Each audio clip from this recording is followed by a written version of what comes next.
Those who can speak so join Osiris's congregation. Those who cannot, whose evil deeds outweigh their good, are hurled into hell and tortured by demons. Such sound belief is witnessed also in epitaphs relating to Ahen-Aten's religion as follows. What you have done is too much, and our eyes cannot perceive most of them. O one, only God, no one possesses such might as you have. It is you who have created this universe as you wish, and you alone. It is you who decree the world suitable for human beings, for all animals, whether big or small, whether they walk on the earth, on their legs, or they fly up in the sky on their wings. And it is you alone who sustain and nourish them. Thanks to you, all beauties come into existence. All eyes see you by means of those. Verily, my heart belongs to you. You are in my heart. The ideas quoted verbatim above were the things which were believed in as truth in Egypt some 4,000 years ago. Likewise, in ancient Greece, the belief in resurrection and the immortality of the soul were quite sound. The great philosopher Pythagoras, for example, believed that the soul, on leaving the body, has a life peculiar to itself. In fact, any soul has this same kind of life even before it quits the earth. It is commissioned with some responsibilities on earth. If it commits any evil, it will be punished, thrown into hell and tormented by demons. On the other hand, in return for the good that it does, it will be given high rank and blessed with a happy life. Allowing for the changes that might have been made in the views of Pythagoras over time, we can certainly still see that there are fundamental similarities with the Islamic creed of resurrection. Plato's account is not so different either. In his famous treatise, The Republic, he says that the soul, on leaving the body, forgets the material life totally. It ascends into an appropriate realm, a spiritual one, saturated with wisdom and immortality. The soul is free from all scarcity, deficiency, error, fear, and from the passion and love which afflicted it while it lived on earth. And then, being free from all the evil consequences of human nature, it is blessed with eternal bliss. In essence, the doctrine of reincarnation is, in its different forms within different creeds, if we look carefully, a distorted version of a sound belief. Every creed, with the exception of Islam, has suffered such distortions. Christianity, for example, once a divinely revealed religion, has been distorted and Jesus Christ defied. Had it not been for the luminous and clarifying verses of the Quran and the influence of Islam, Christianity's formal position on this matter may not have been different. If Christianity teaches the unity of the soul and body, it owes this to the Andalusian Muslim savants. One of the most famous Christian philosophers is St. Thomas Aquinas.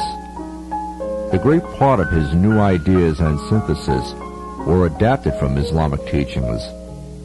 He says in his distinguished book, Summa Theologica, that the key concept of man is that the soul and body are united in an apt composite. He adds that animal souls develop with animal bodies, but that human souls are especially created at some time during early development, and he therefore rejects the abstract speculations of the Neoplatonist school. In a comparable way, no doubt also through unscrupulous translation, away from the original language and subsequent further distinctions, the ancient Egyptian, Indian, and Greek religions became unrecognizable. The doctrine of reincarnation may well be one such alteration from an originally sound conception of the immortality of the soul and its return to the divine judgment. After reincarnation was inscribed into the beliefs of the ancient Egyptians, it became one of the central themes of songs and legends throughout the vicinity of the Nile region.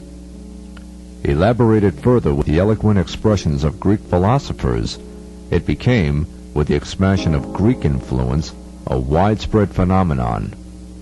The Hindus consider matter as the lowest manifestation of Brahma, and deem that the convergence of body and soul is a demeaning of the soul, a decline into evil. However, death is believed to be salvation, a separation from human defects, a possible chance to achieve an ecstatic union with the truth. The Hindus are polytheistic in practice.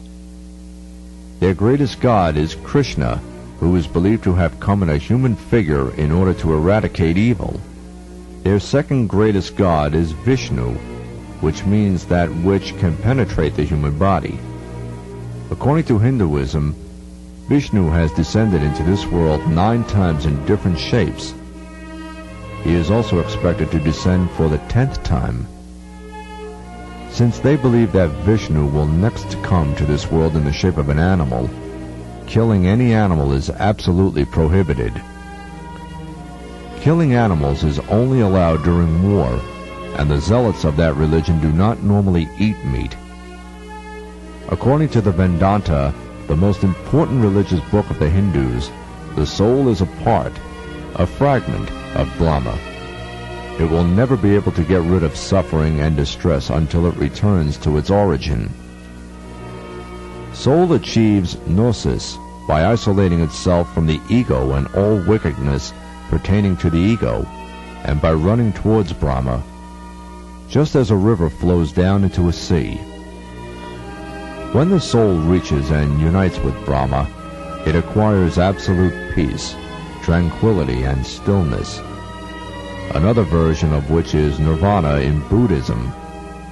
There is an abatement of active seeking, a passivity of soul in the latter, whereas the soul is dynamic in Hinduism.